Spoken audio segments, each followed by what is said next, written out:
Okay. So, message to Laodicea. Ito yung pinaka-urgent counsel. Kung mapapansin niyo mga kapatid, ang ginamit ng Panginoon counsel, hindi advice. Counsel talaga. Ibig sabihin, meron siyang binibigay na payo dahil concern siya. Pag advice, may bibigay lang ng payo sa iyo, pero it doesn't matter, ikaw nang bahala niyan. Dito sa counsel, habang sinasabi ng Panginoon ito, kasama niya tayo. Kaya umpisa pa lang, hinihiling niya na kaagad ang tugon natin na makikinig tayo sa Kanya. No? So Christ urgent counsel to the lukewarm church in the last days. Ang ibig sabihin, tayo ng mga Adventist, nandito na tayo sa huling yugto ng kasaysayan ng sanlibutan, maging active tayo sa gawain at ikatatapos ng gawain ng Panginoon. Kaya meron tayong tinatawag na TMI, Total Membership Involvement. So dito sa message ng Laodicean, dito natin i-examine kung ano ang marinig o ano, ipag-pray nyo talaga ako at we will be, by the grace of God, through the guidance of the Holy Spirit, maging sensitive tayo sa Kanya. No? Karamihan itong Laodicean message, ang master natin dito ay yung tinatawag na malahininga. Alam na natin yon. Pero hindi ko alam kung nag-dive tayo ng malalim. So ngayon, sa series na ito, magda-dive tayo ng malalim ano itong message ng Panginoon. So, message to Laodicea. Ang opening natin, nandito tayo sa introduction, ano? Pero ang opening natin ngayon, sa buong study natin, Revelation 3:14 to 22, no? So makikita nyo dyan, merong gripo, 3 gripo. Usually, 2 lang ang gripo, hot and cold. Dito sa gitna, 3 gripo. Yan ang magiging platform ng ating pag-aaral. Lalo na sa mga young people natin na masisigasig. Ano? Ito yung, kung may picture kayo o ano, kung gusto nyo, ipaprovide natin yung material nito. Bibigyan natin either kay Elder Harry o kay Pastor Ronald o kay Pastor Jano. So dito sa introduction ng message to Laodicea, ito na kaagad ang ating tanda. No? Nandito pa tayo sa prologue. The message to Laodicea is the message of justification by faith, righteousness of Christ our righteousness, which should be presented to a perishing and dying world. Alam naman natin na dito sa mundo, wala tayong mapagtutunguhan kung hindi ang ating Panginoon. Pangalawa, this is a solemn message to us as a last day generation of Christians. It has a strong application doon sa mga sincere, diligent na nagsasaliksik ng katotohanan. Hindi lang ito limited sa Adventist, mga kapatid. Pati yung mga Kristiyano na hindi pa nabubuo ng tanggap yung kaliwanagan, mahalaga din nilang malaman ito. Kaya pag nakita natin na mayroong kahalagahan ng message na ito, pwede natin i-share, ano mga kapatid? So yan. Tingnan natin, mag-umpisa tayo dito sa Revelation chapter 1 verses 1 to 3. The revelation of Jesus Christ, which is given to him, binigay kay John the Revelator, to show unto his servants. Itong servants niya, ito yung iglesia. At tayo naman, naniniwala tayo na we are the church of Christ. We are the church of God. Kaya lang, ang kaibahan, hindi lang tayo basta church of God, we are the last generation of Christians, church of Christ. Kaya binigay ang mensahe ito sa kanyang church dahil sa mga bagay na mangyayari sa sanlibutan ito at hindi na magtatagal ito. So he has sent this and signified it by his angel to his servant John. Ngayon, ang pangako dito mga kapatid, siguro ang karamihan sa atin memorize na ito, no? Mapalad, umasaya, siyang nagbabasa, kasi hindi lahat ng kakaba, may magbabasa, may makikinig. Pero dito sa 3 ito, mas maganda pag nangyayari sa buhay natin. Mapalad ang nagbabasa at silang nakikinig ng salita ng hula at ito'y iniingatan ng mga bagay na nakasulat dito. Bakit daw? Nandito ang dahilan. For the time is at hand. Ngayon, i-consult muna natin kung ang lingkod ng Panginoon nag-harmonize dito sa binigay ng salita ng Diyos. Okay, sa SDA Bible Commentary, Volume 7, page 964. The Laodicean message has been sounding. Take this message in all the faces and sound it forth to the people wherever providence opens the way. So ngayong gabi, bago pa ito nangyari ang ating pagpupulong, in-impress na ni Lord itong district ninyo dyan, ano? At marami tayong nakisama, salo-salo sa pag-aaral na ito. Kasi wherever providence opens the way. Kaya nagsishare tayo, ito na yun, umpisa na ito dito sa district natin ngayon. Ano itong Laodicean message? Ang message daw dito ay justification by faith and righteousness of Christ. Yan lang, tandaan lang natin, Laodicean message ay ito pala. Pag-aaring ganap sa magitan ng pananampalataya at katuwiran ng ating Panginoon Jesus are the themes to be presented to a perishing world. Yan. Isa pa, the same volume ng Bible Commentary. 961. The message to the Laodicean church is highly applicable to us as a people. Ibig sabihin ito, as a church, as an Adventist, higit sa lahat ng Kristiyano na naniniwala sa Diyos. It has been placed before us for a long time. May problema mga kapatid. Tingnan niyo yung problema, no? But has not been heeded as it should have been. When the work of repentance is earnest and deep, the individual members of the church will buy the rich goods of heaven. Itong rich good of heaven, ito yung ino-offer ni Jesus doon sa kanyang council. Ano? Pag-aaralan natin yan, yung tatlo yun. Yan. So yan lang ang naging problema. Kasi bago natin ma-appreciate ang Panginoon, ng mga tao na may sakit, ma-appreciate talaga natin yung doktor pag meron tayong karamdaman at natumbok ng doktor kung anong ating sakit.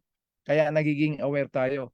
So ang message to Laodicean ay pagiging aware ng kanyang bayan kung anong nangyayari kasi merong problema. Ano? Tingnan dito. Ngayon, bago tayo magpatuloy para meron tayong correct understanding ng revelation, especially yung message to Laodicean, gusto ko kayong dalhin dito sa 4 na way of interpretation. Una dito yung preterist, futurist, historicist, idealistic. Tayo ng mga Adventist, historicist, saka ito rin yung pinapaniwalaan ko at I believe ito rin yung pinapaniwalaan at paniwalaan natin. Bakit? Kasi tingnan natin ha, sino nag-originate nitong yung preterist? Si Luis de Alcazar, Spanish Jesuit yan siya.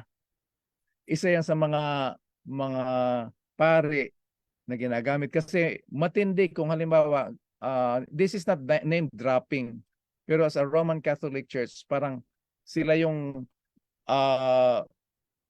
nagkaroon ng katuparan ng hula ng Daniel and Revelation. So syempre nag-aaral din sila, alam din na ito, aware sila. So ngayon para ma-escape yung identity dito sa kanila, so meron silang program, meron silang approach ng interpretation, preterism or preterist. Ang pangalawa naman ito, futurist or futurism, na ang gumawa naman ng concept na ito, ng interpretation, si Francisco Rivera. Spanish din ito siya. So, ngayon, so yan na yung dalawa. Bibigyan ko kayo ng pangatlo. Ito yung position natin as an Adventist. Ano? Historical or historicist position.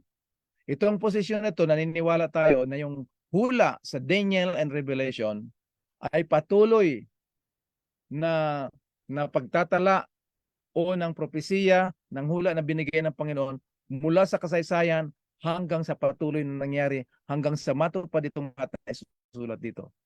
Ang ibig sabihin nito, ito ay magpapatuloy hanggang sa matupad mula kay Daniel hanggang sa huling yugto ng kasaysayan ng sanlibutan ito. Mga kapatid, siguro mga 10 years ago, iilang mga lindol o baha o sakuna. Pero mula nung pumasok itong 2010 hanggang 2020, alam naman natin ang malaki nangyari ng 2020 hanggang ngayon, wala na tayong time para mag-relax sa ating pananampalataya. Kaya urgent ang message ng Panginoon sa atin. Pag sinabi natin itong message na to timely, ito talaga yung message niya. So bigyan ko kayong mabilis na diagram sa tatlong interpretation na to. Tatanungin niyo, Brother FPB, ba may isa pa? May isa pang interpretation? Meron. Itong tinatawag na idealistic view, hindi na natin bibigyan ng pansin yan kasi hindi masyado yan issue.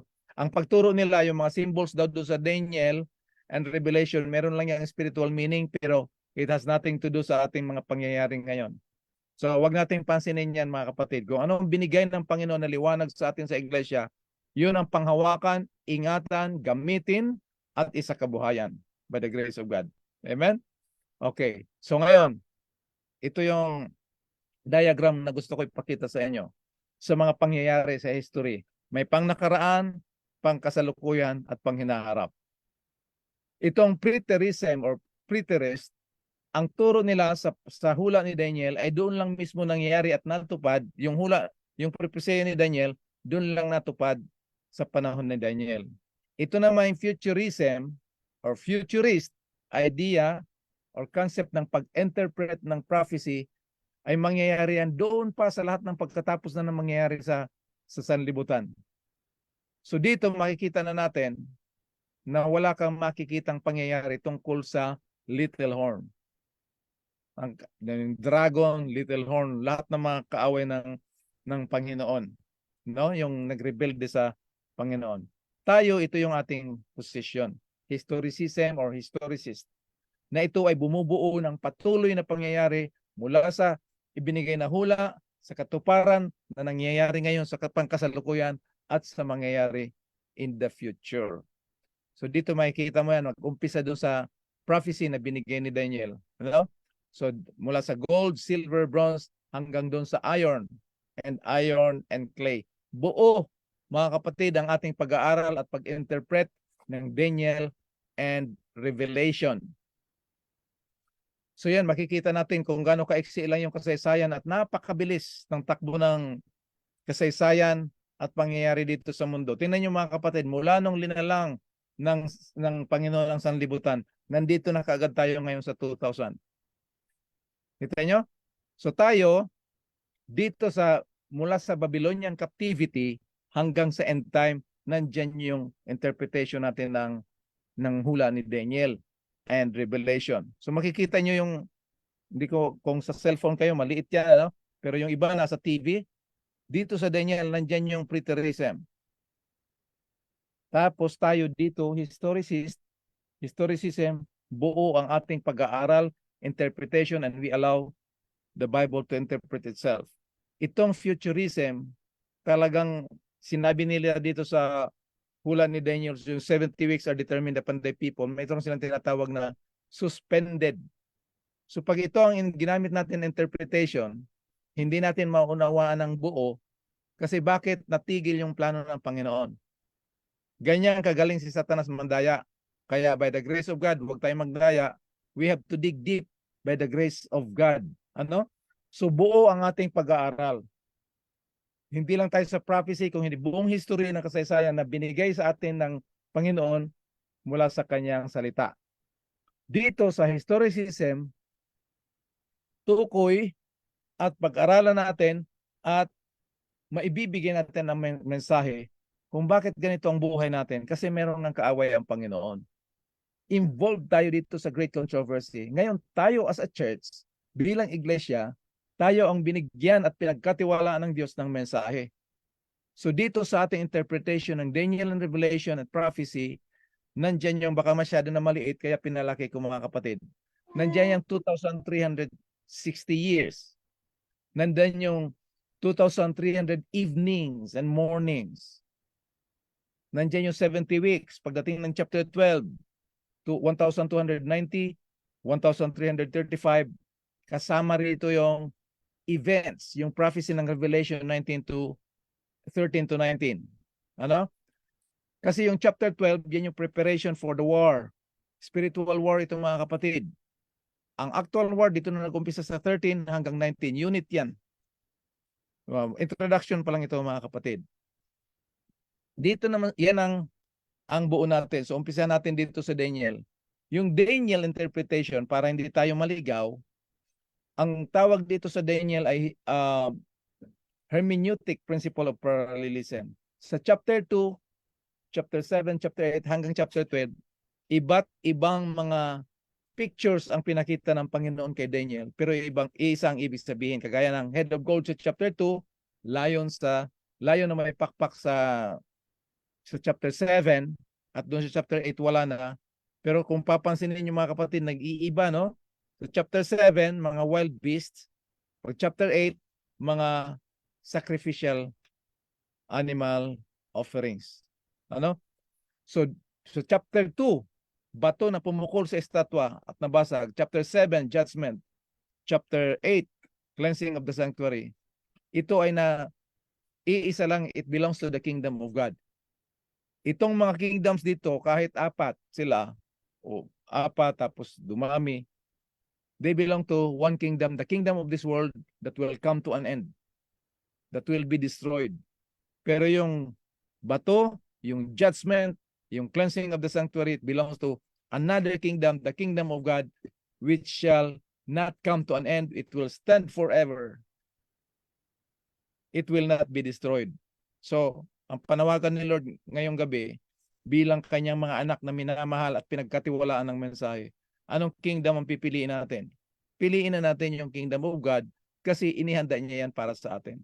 Ang tanong, Brother Epi, paano naging historicist tayo sa past, present, and future? Kasi hindi tayo nag-iimbenta ng interpretation. Talagang biblical pati yung ating mga pinapaniwalaan. Kagaya ng Revelation chapter 1 verse 4. Sinabi ng Panginoon kay John, pinakita niya na. Ano sabi ng Panginoon? Grace be to you and peace from Him, which is, which was, which is to come.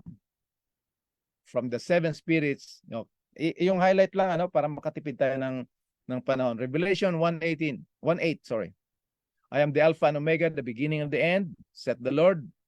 Inintroduce niya yung kanyang sarili, the Lord, which is, which was, and which is to come. The Almighty, ang pinakamakapangyarihan sa lahat. Hindi lang ang sarili niya, pati yung mga events sa 1:19.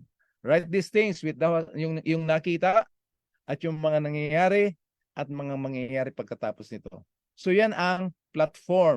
Yan ang interpretation natin ng pag-aaral ng Daniel and Revelation.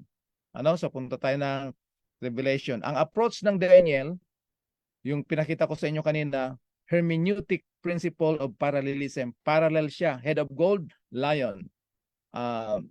Arm or breast of silver, bear na merong kamay at may 3 ribs. Pagdating sa chapter 8, ano na siya?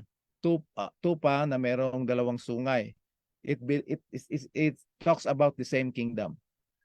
Dito sa Revelation, ang approach naman ng Revelation is by sevens. Tingnan natin. Kita nyo?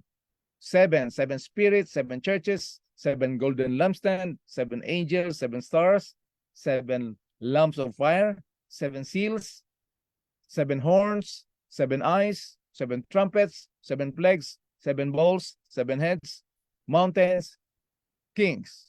Yan ang approach ng Revelation. Karamihan, puro 7 dito, pero meron pang isang 7. Yung beatitude.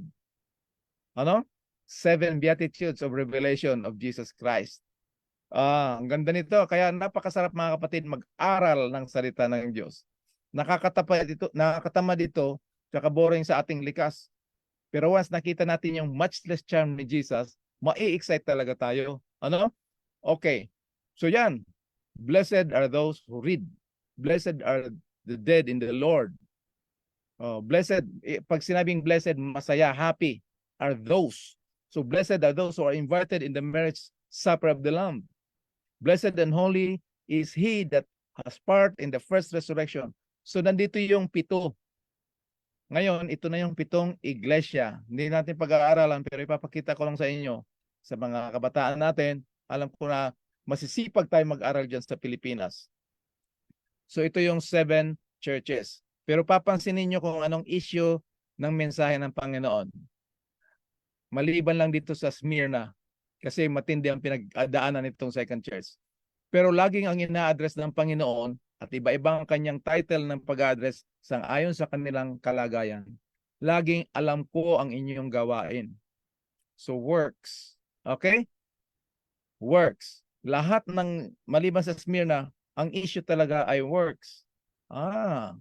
Tingnan natin. Kasi, alam nyo mga kapatid, ang Diyos, tayo ay hahatulan, tayo ay sasayasatin mula sa iglesia hanggang mga individuals sang-ayon sa ating mga gawa. Bakit? Kasi yung ating mga gawa, yun ang nagpapakita ng ating spiritual na kondisyon. Kaya maganda yung special number. Inspired ni Lord. Hindi ko alam kung anong kakantahin ng trio kanina, no? Pero ang hindi nag-work, yung nag-solo na lang. Ang solo niya, Faith on Fire. So pag merong apoy, merong liwanag. This is the fire of God. Konektado talaga, no? Example, Matthew 5:14 and 16. Let your light so shine. Sinong light natin? Si Lord. Sinong nagdadala? Tayo. Kasi sa pamamagitan ng pag merong liwanag, merong apoy ng pananampalataya, lilitaw at magliliwanag ang ating mabubuting gawain. Hindi upang sa ikaliligtas, kung hindi sa kaluwalhatian ng Ama na nasa langit. Diba? Example ng mga good works. Pero may problema itong mga works at dito muna tayo sa works. Hahatiin ng Panginoon yung mga believers, yung mga non-believers, ang Panginoon na muna ang magdidil sa kanila. Pero sa mga believers, hinati ng Panginoon sa dalawang grupo. Merong mga believers na gumagawa, merong believers na hindi gumagawa. In example niya dito sa Matthew 25, siya'y gutom, pinakain. Siya'y nauuhaw, pinainom. Siya ay estranghero, winelcome siya sa bahay. Siya ay hubad, hirap na hirap, dinamitan. Siya ay nagkasakit, dinalaw. Siya ay nakulong, dinalaw din. Yung isang grupo na nananampalataya, hanggang pananampalataya lang sila. Pero gutom siya, hindi pinakain. Uhaw siya, hindi. Nakita nyo naman dito, no? Hindi pinakain. Mga example ito para ma-establish lang tayo sa presentation natin ng kung bakit in-address ng Panginoon ang Laodicean. Ngayon, ang pinaka-model natin ng work, ng gawain, ang Diyos mismo si Kristo. Sabi niya, meron akong mas higit na patotoo o testigo, higit pa kay John the Baptist. Anong testigo niya? Yung kanyang gawain. For the works which the Father hath given me to finish, the same works that I do, nagdadala ng patotoo sa akin na ako ay pinadala ng Ama. Kita natin? John 14:11. Ganon din ang issue. Sabi niya, hindi kayo maniwala na ako ay galing sa Ama at ang Ama ay nasa akin ngayon. So verse 11, maniwala kayo sa akin na ako ay galing sa Ama at ang Ama ay nasa akin. O kaya kung talagang hindi kayo maniniwala, at least dito sa aking pinakagawain. So nakita natin yan. Si James, alam naman natin na pupunta tayo kay James. Basahin muna natin itong verse 12. Sa katotohanan sinasabi ko sa inyo na siyang naniniwala sa akin, sa aking mga gawain na siya na naniniwala, gagawa siya ng mas higit pa kaysa sa akin. So sa distrito ng Imos, sa ating mga kapatid dyan sa Cavite at nakakapakinig, all over the world, Seventh-day Adventist by the grace of God, mas malaking gawain natin kasi ang banal na espiritu ang gumagamit sa atin as a church. So merong talagang gawain. Kaya sabi ni James sa mga Kristiyano na magsasabi kayo ako may pananampalataya, ipakita nyo kasi ako ang pananampalataya ko, ipapakita ko sa inyo sa magitan ng gawain.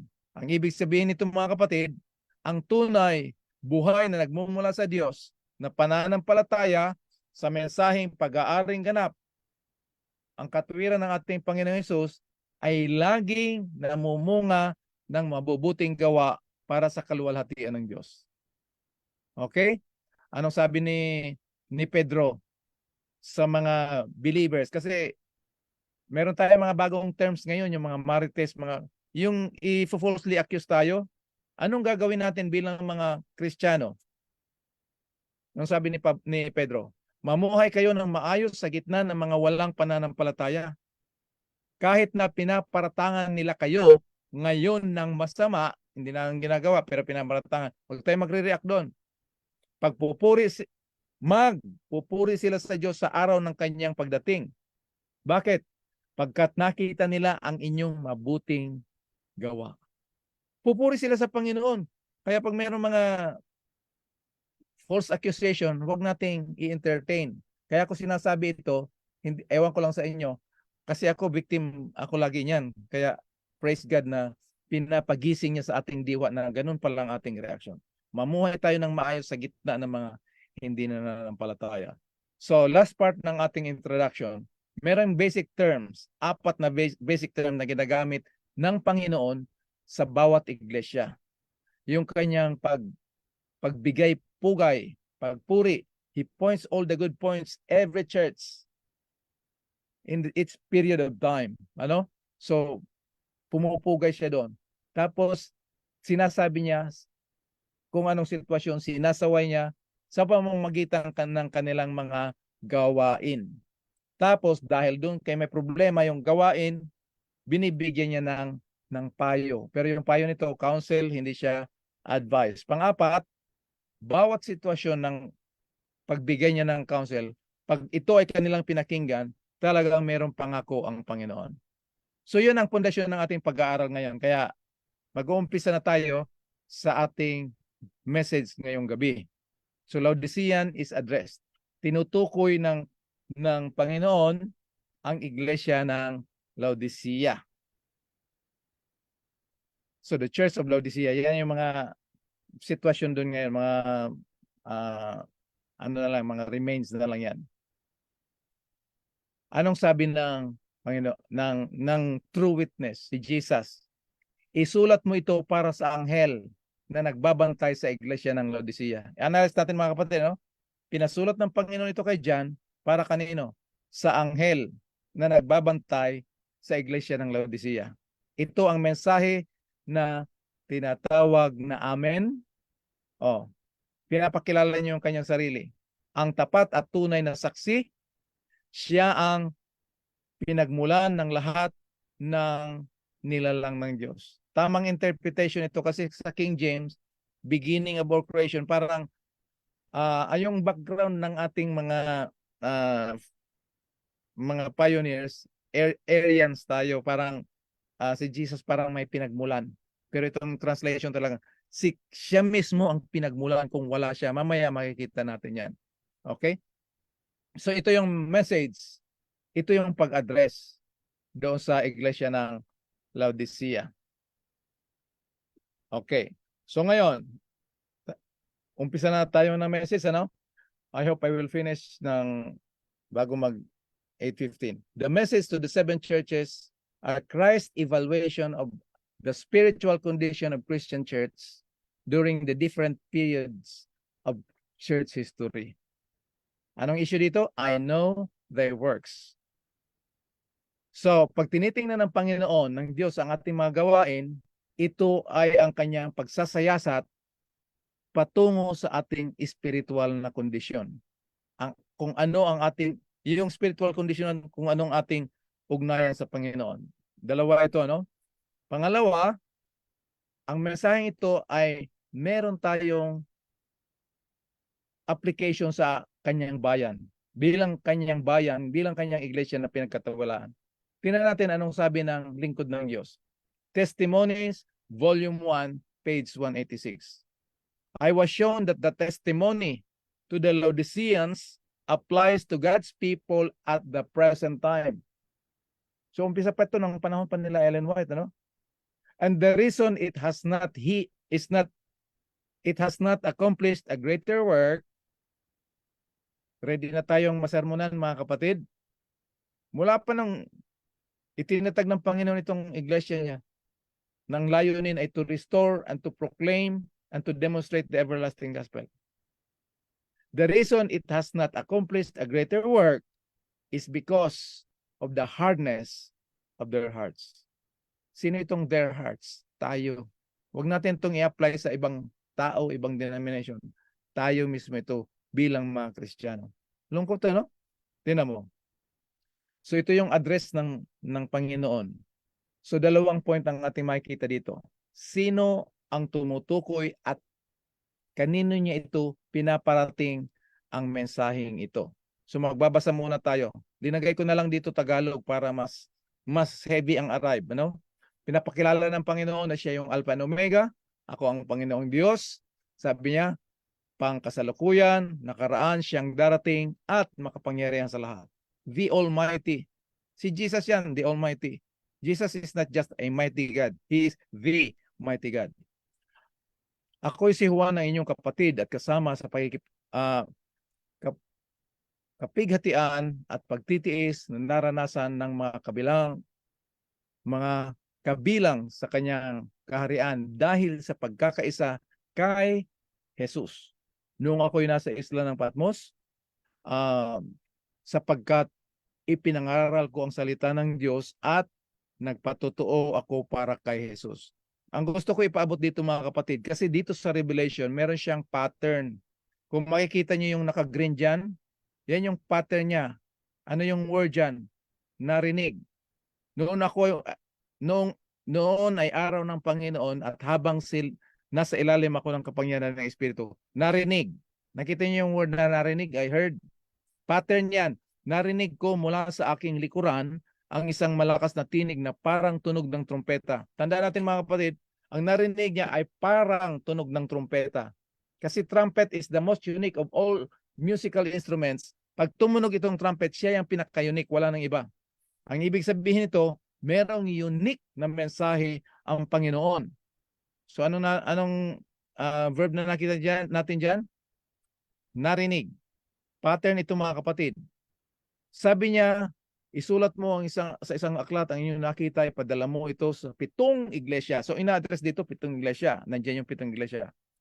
Ngayon, yung narinig niya na parang malakas na trumpeta, lumingon ako upang tingnan ang nagsalita at nakita ko ang 7 ilawang ginto. Tingnan niyo mga kapatid, ano ang narinig niya? Tinig ng trumpeta, malakas. Nung lumingon siya, ang nakita niya ay 7 ilawang ginto. Tumutunog ba yung ilawan? Mga kapatid? May nakita na kayong ilawan na tumutunog?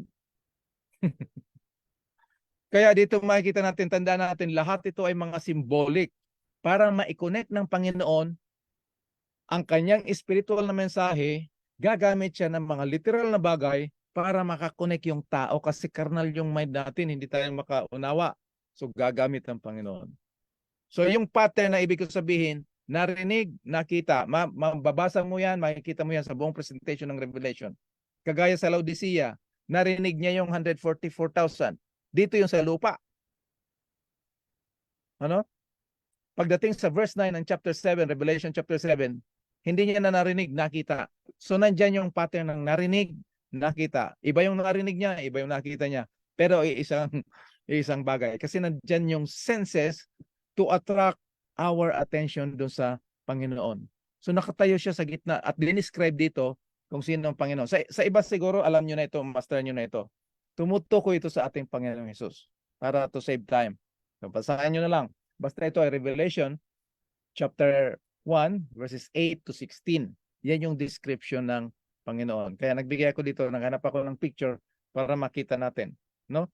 Merong 7 ilawan na ginto, tapos nakita niya ang Panginoong, ang description ng Panginoon. Merong 7 bituin sa kanyang kanang kamay at sa kanyang bibig ay merong espada. Merong, hindi ko alam sa Tagalog yung espada, pero yung espada na yan ay double-edged sword. Alam naman natin yung espada is the word of God, sharper, mas matalim pa doon. Yan. So, at ang kanyang mata ay lumiliyab na apoy. Talagang yung description. Okay, umpisa na tayo sa message para dito sa interpretation kung paano ina-address. Laodicean is address. Yan yung message natin ngayong gabi. So, yan yung nakita niya. 5 bituin sa kanang kamay ng ating Panginoon Jesus at kandelerya. Ilawan, 7 ilawan. Yan yung lampstand. Ano? Dito sa Revelation 1:20, ang misteryo ng 7 bituin na iyong nakita sa kanang kamay ay 7 ilawang ginto. The 7 stars are the angel and of the 7 churches. Pitong anghel ng pitong iglesia. At yung pitong ilawan o candelaria, candlestick, ay 7 churches. So meron na kagad tayong idea.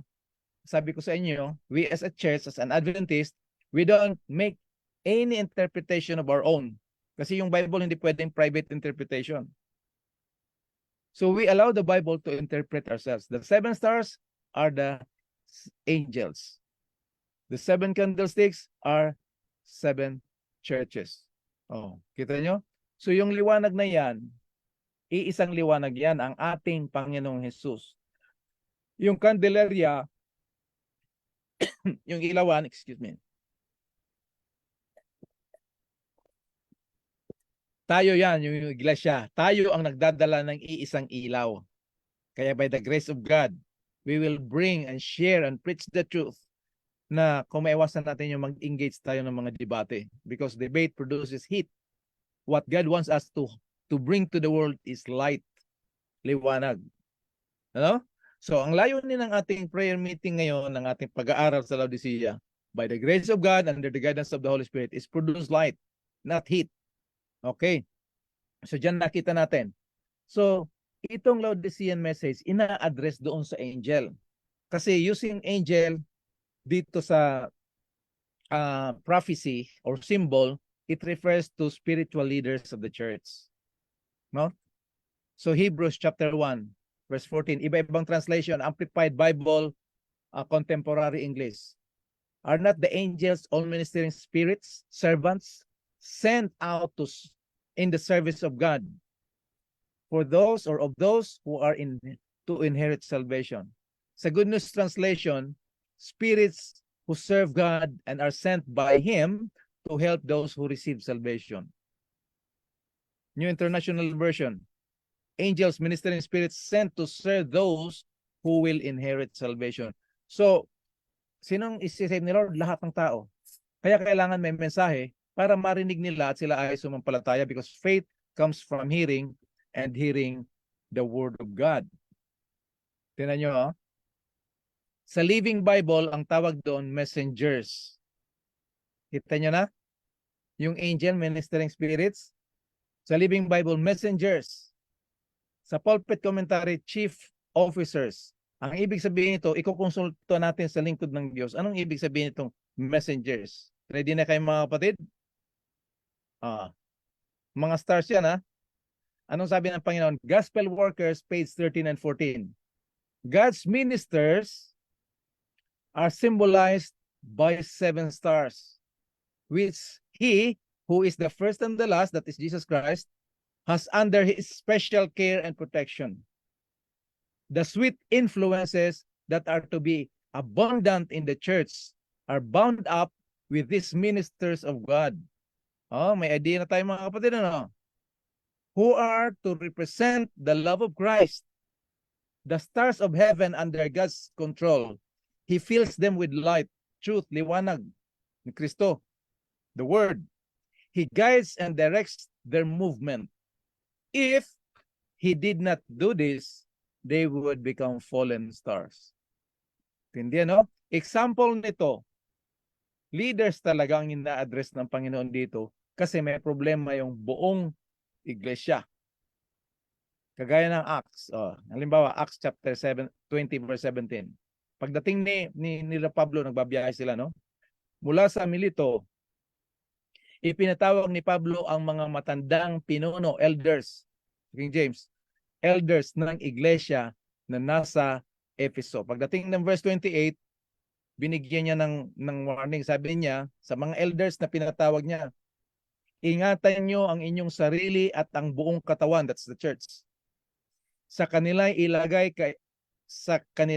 inilagay kayo ng Espiritu Santo. Sino naglagay? Banal na Espiritu. Ng mga tagapangasiwa upang pangagalagaan ninyo ang iglesia ng Diyos na binili niya ng kanyang sariling dugo. Nakita natin mga kapatid, sa English diyan, feed with the word, feeding the word. So bilang mga leaders, pakakainin talaga natin ng Word of God, lahat ng mga kapatid sa iglesia. Hindi yung recycle message. We grow in grace and in the knowledge of Jesus Christ. Hindi rin yung copy and paste. Mag-aral, mag-spend time talaga tayo, mag-commune tayo sa Panginoon para laging fresh yung manna from heaven. Tingnan mo yung manna, dun araw lang na yun nila kakainin, magpapadala ng bago ang Panginoon. Give us this day our daily bread. That means every day we have a new bread. The same truth, but in a new light. Old truth, but new light, new understanding. Kagaya nito, sa Corinth, anong sabi ni Pablo? Hindi niya pwedeng bigyan ng heavy meat. Yung after 10 years na nag-ministry si Pablo doon, nanatili silang babes, bata. Maliit na bata, sanggol. Diyan ba sa mga nanonood, meron kayong dalang bata? Yan sa Imos, meron kitang kinakarga kanina. Nagda-diapers. Pag maliit pa yung bata mo, hanggang siguro 2 years old, nagda-diapers. Ngayon, Pastor Ronald, meron ka bang anak na maliit ngayon o wala na? Oh, meron? Oh. 3 years old? 4 years old? Okay. Ngayon, kung dyan sa may mga anak na 2 years old ngayon o 1 year old, after 15 years, at sila ay nagda-diapers pa. Ano, happy kayo niyan? Magpapakain kayo mga kapatid. Meron tayong district fellowship. Kasi yung anak ko na 15 years old na ngayon ay nagda-diapers pa. Ano? Parang ang hirap. Yan ang naging problema ni Pablo sa bayan, sa iglesia ng Corinth. Kasi anong problema doon? Sabi ni Pablo, kayo ay nasa laman pa. Naghahati-hati kayo sa pag-aaway, pag-iinggitan. So paano niya maibibigay yung spiritual food? So yan, nag-uumpisa na ano. So ang ibig sabihin nito, i-address ng Panginoon yung mensahe ng Laodicea sa pamamagitan ng mga church leaders. Kagaya nito, igyan ko kayo ng example. Si Jesus mismo, ano, huwag tayo matatouch dito kasi si Jesus mismo nagsalita nito. John chapter 10 verses 12 and 13. Good News Translation. Linagyan ko ng ano to ng Tagalog. Dito muna tayo sa English. When the hard man, ano, sa King James hireling, who is not a shepherd and does not own the sheep, nakita niya yung lobo, papunta doon, iiwanan niya yung tupa, mga tupa. So ngayon, yung gagawin ng lobo, paghihiwa-hiwalayin. Kaya mag-ingat tayo doon, mga lobo-lobo na pumupunta dyan. Remember, the gospel is to be preached into the world. So yung message ng righteousness si Jesus is dito sa church, pero hindi to scatter, but to establish them to the truth as it is in Christ. The hired man runs away because he is only a hired man, bayaran. Ano? O upahan. So he does not care about the sheep. Meron tayong mga bonus na mga verses, John 10, yan yung binabasa natin ngayon, 1 Corinthians, dalawa na lang. Pero dito sa Tagalog, yung John chapter 10, ang bayaran ay tumatakas kapag dumarating ang asong gubat. Iiwanan niya ang mga tupa, palibas ay hindi siya pastol at hindi kanya ang mga ito. Kaya sinusunggaban ng asong gubat ang mga ito, yung tupa, at bulabog. Siya ay tumatakas. Bakit? Sapagkat siya ay upahan at hindi pinagmamalasakit ang mga tupa. So mga kapatid, bilang pinagkatiwalaan ng Diyos tayong mga leaders, pakakainin natin, we will feed them with wisdom and truth. Anong sabi ng Panginoon? Ang pangako ng Panginoon, I will give you shepherds after my own heart. Anong gagawin? To feed. Yan yung sinasabi ni Pablo kanina. Pangalagaan nyo ang iglesia. No? To feed you knowledge and understanding. Tagalog. At bibigyan ko kayo ng mga pastor ayon sa aking kalooban na magpapakain sa inyo ng kaalaman at pag-uunawa ng ano? Ng salita ng Diyos at tungkol sa katiyakan ng ating kaligtasan. Ganda, no? So, bilang mga bilang mga lingkod ng Diyos. Anong sabi ni Pablo? Preach the word, be ready in season, out of season. To correct, rebuke, exhort with great patience and instruction. Maging matyaga tayo doon sa mga taong pinagbibigyan natin ng mensahe. Ipangaral nyo ang salita, maghanda sa lahat ng kapanahunan, sa hindi kapakahunan. Magtuwid ka, manaway. Kumisan ngayon, nakakatakot na manaway, baka magtampo yung kapatid, hindi na nasisimba. Sawayan natin na may pagmamahal galing sa salita ng Diyos, at yung pagsaway natin sa kanila, i-identify na natin sa kanila na hindi lang sila ang pasaway, tayo din. Kaya ang magsasaway sa atin, yung salita ng Diyos. Gagamitin lang tayo. Kagaya ni John the Revelator, ginamit. Ang mensahe, ibibigay doon sa mga anghel. Sino yung mga anghel? Church leaders. Oh, yan. Tingnan natin, nakita niyo yung libro dyan? Anong mga libro yan? Tiyak ako, meron kayong mga libro niyan. Ha? Review and Herald. May 26. Sabi dito, these things hath he that holdeth 7 stars in his right hand. These words are spoken to the teachers in the church, those entrusted by God with weighty, mabigat na responsibilidad. Ang ibig sabihin nito mga kapatid, kasama yung mga Sabbath school teachers. Kaya tayo mga Sabbath school teachers, mag-aral tayo. Nabanggit ko dyan sa Cavite noon, yung tunay na SDA, paano nyo malaman ang tunay na SDA? Kayo, gusto nyo malaman yung tunay na SDA? Sabbath School, Divine Worship, AY. At syempre, meron tayong prayer meeting sa Miyerkules at Vesper sa Biyernes. Pag sinabi kong Sabbath School mga kapatid, hindi lang pumupunta ng Sabbath School ng 8:15, nag-aaral ng lesson. Amen? Tingnan ko nga yung mga kamay nyo. Amen? Yan, nag-aaral. Hindi upang mas magaling tayo sa iba. Kung hindi, meron tayong ipapakaing preskong pagkain. Fresh manna from heaven. Ngayon, bakit ginamit ng Panginoon itong the Amen, the faithful and true witness? Anong ibig sabihin ng Amen? Pag sinabi ng Amen, God of truth, ang Diyos ng katotohanan.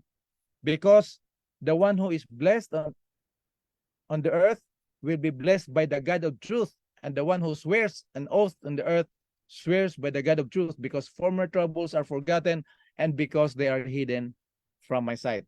God of truth, amen. Di ba pag mag-pray tayo o may nagsesermon, nag-aamen tayo, nag-a-agree tayo sa katotohanan. Sinong ina-agree natin? Sinong sinasang-uyunan? Ang Diyos ng katotohanan.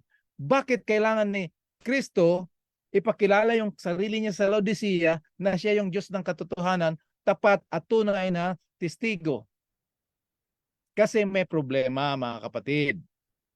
Ang problema ng Laodicea, i-details natin ito, bukas i-evaluate ang problema. Okay, paunahan muna natin. May problema. Anong problema? Kasi meron tayong sariling evaluation natin na tayo ay mayaman at lahat ng pangailangan natin meron na, wala na tayong pagkukulang. Sang-ayon niya sa ating evaluation. Ngayon, itong God of truth, that faithful, tapat at totoong testigo, ito yung alam niya sa atin. Iba yung alam natin sa sarili natin, iba yung alam niya, hindi nyo alam. So ang problema, yung hindi alam na na tayo ay kawawa, miserable, pulubi, bulag at hubad. So naglalakad tayo ng hubad. Ewan ko lang si Pastor Ronald kung maglalakad ng hubad, yung tulog siya tapos hubad pala siya naglakad. Ano, Pastor, wag mong gagawin. Sabi ni Pastor, tinitira ko ni Kuya Epi, hindi. Kasi ikaw yung naka-highlight dito sa nakikita ko. Marami din sila tayo. O kaya si Kuya Pepito dyan sa Santiago Bukid. Mahirap maglakad ng hubad ka kung alam mo. Pero ang matindi, kung naglalakad kang hubad na hindi mo alam. So yun ang concern ng Panginoon na meron tayong malaking problema. Kaya ginamit niya yung the word Amen. That faithful, tapat, at totoo. Yan. So dito makita natin, ang example niyan mga kapatid. Naalala niyo sa Matthew 26? Nung sinabi ng Panginoon, bago magtialaok ang manok ng 3 beses, ako ay inyong itatakwil. Tumayo ito si Pedro, sabi niya, hindi pwedeng mangyari yan. So meron siyang sariling evaluation niya, meron siyang sariling programa na kung ano man ang gagawin doon sa kanyang manager, hindi pwedeng mangyari. Bakit? Kasi nandito ako eh. Baka itong kasama ko, itatakwil ka niyan, pero ibahin mo ako. Pero pagdating sa verse 35, Matthew 26:35, silang lahat nagsabi, ops, hindi lang si Pedro, pati kami. So mga kapatid, pwede pala tayong sumusunod kay Kristo na meron tayong selfish motive. Dalawa lang ang motive na wala sa gospel eh. Pag hindi na unawaan ng gospel, dito tayo babagsak sa dalawa. Either takot tayo sunugin sa impyerno o sumusunod tayo kay Kristo kasi gusto natin mabigyan tayo ng gantimpala. Yan ang nangyari sa mga disciples. Araw-araw sila nagdidiskusyon sinong magiging prime minister sa kaharian ng kanilang amo na si Kristo Jesus. Kita nyo? So yan ang problema. Yan. So kaya ginamit niya na siya ang amen, siya ang tapat at totoong testigo kasi siya ang nakakaalam ng sitwasyon. Kagaya ng Jeremiah 17:9, sino nakakaalam ng puso natin? Walang nakakaalam, pero ipinahayag na ang puso natin ay mandaraya, higit sa lahat ng bagay, at totoong masama. Sino makakaalam niyan? Wala. At ang kasamaan dyan, hindi natin alam na yan ang nangdadaya sa atin. Sin is a deceiver. At ang dinadaya niyan, walang iba kung hindi tayo. Nagmamanifest na lang yan doon sa mga kapitbahay o kung sino mga kasama natin. So yan ang malaking problema. Tapos, hindi lang yung siya ay amen, totoong Diyos, tapat at totoong testigo. Sinabi niya, siya yung pinagmulan ng lahat. Kaya ngayon, bago tayo matapos, ang ganda ng view, ano? So dito natin, lahat ng mga bagay, yung sa King James, maganda yun pero nagkakaroon ng problema kaya maraming nag-interpret na si Kristo ay may pinagmulan. Tandaan natin mga kapatid, ang buhay ni Kristo bilang Diyos is original, unborrowed, underived. Walang pinagmulan, hindi hiniram, at walang pinagkunan. Buhay niya mismo. Kaya sa John chapter 1 verse 3, lahat ng bagay na nagawa ay lumitaw, nangyari sa pamamagitan niya dahil pag wala siya, walang anuman na nakikita natin dito sa mundo ay dumating o makikita. So Christ is the source. He is not the first among creations. He is the source. Siya yung pinagmulan. 1 Corinthians chapter 8 verse 6. For us there is but one God, the Father, whom all the things came, and for whom we live. And there is but one Lord, Jesus Christ, through whom all things came. So galing talaga lahat sa Kanya yung bagay. Hindi siya the first creation. Hindi siya unang linalang. Siya ang unang nabuhay sa mga nilalang dahil sa kaligtasan natin na naranasan niyang kamatayan. Pero pagdating sa kapangyarihan ng pagdalang, siya mismo. So the Father, Son, and Holy Spirit, they're involved in creation, in redemption, kahit sa kapanganakan ni Kristo, nandiyan sila lahat. Dito, tinutukoy ni Kristo na wala pa kayo kagaya ni Job. Sabi ni Job, ano ba talagang problema, Lord? Mapag-aralan natin yan. So ngayon pa lang, bigyan ko na kayo ng advance. Kung nabasa nyo na yung Job, ulitin nyo uli at pag-aralan kasi madidiscuss natin yan sa pangatlong gabi sa Wednesday. Okay? So dito, Ephesians chapter 3 verse 9, to make all men see what is the fellowship of the mystery which from the beginning of the world has been hid in God, who created all things by Jesus Christ. Mga kapatid, kumisan bilib na bilib tayo kay Satanas kasi matalino siya. Siyempre matalino siya dahil create siya ni Lord eh. Pero meron tayong picture kay Satanas na sobrang talino kaya nadadaya tayo. Ang plan of salvation, hanggang pagdating doon sa cross, ignorante si Satanas. Mula sa Genesis 3:15, yung sinabi na ang binhi ng babaeng ito ay dudurugin ang inyong ulo, inabangan niya na kaagad si Eva na magbuntis, kaya kinurap niya yung mind ni Cain. Umabot sa pagpatay kay Abel. Hindi siya aware, darating pa pala si Seth, darating pa ng marami, hanggang pagdating ni Jesus, doon sa sinapupunan ni Maria. ignorante hanggang doon sa cross. Problemado si Satanas. Saka na natin pag-uusapan yan. Pero ang ibig sabihin, kung hindi natin alam yung plan of salvation, kaya pinag-aaralan natin. Si Satanas, alam niya yung Bible, pero hindi niya naunawaan at ignorante siya sa plan of salvation. Kasi ayaw niyang alamin yon. Ang gusto niya lang, dayain ang bayan ng Diyos. So tingnan natin, Ephesians 3:20. So that the manifold wisdom of God might now be made known through the church to the rulers and authority in the heavenly places. Maipaalam kahit sa kanila kasi hindi nga nila alam. Yung manifold wisdom talagang grabe. Ang point ko lang dito mga kapatid, si Kristo walang pinagmulan. Siya ang pinagmulan ng lahat. Hindi siya ang nagmula sa kung saan. For by Him all things were created in heaven and on earth, visible and invisible, whether thrones or dominions or rulers or authorities, all things were created through Him and for Him. Verse 17, He is before all things, and in Him all things consist. Lahat ng bagay ay lumitaw. So in conclusion mga kapatid, the Laodicean message, ina-address ito ng Panginoon ni Kristo sa pamamagitan ng church leaders. Pero hindi lang ito sa church leaders. Buong iglesia mula ulo hanggang talampakan, merong problema ang bayan ng Diyos na hindi natin alam. Christ is addressing not a few people in the church. He is addressing the whole church sa pamamagitan ng leadership. Bakit? Hindi ito problema ng iilang member.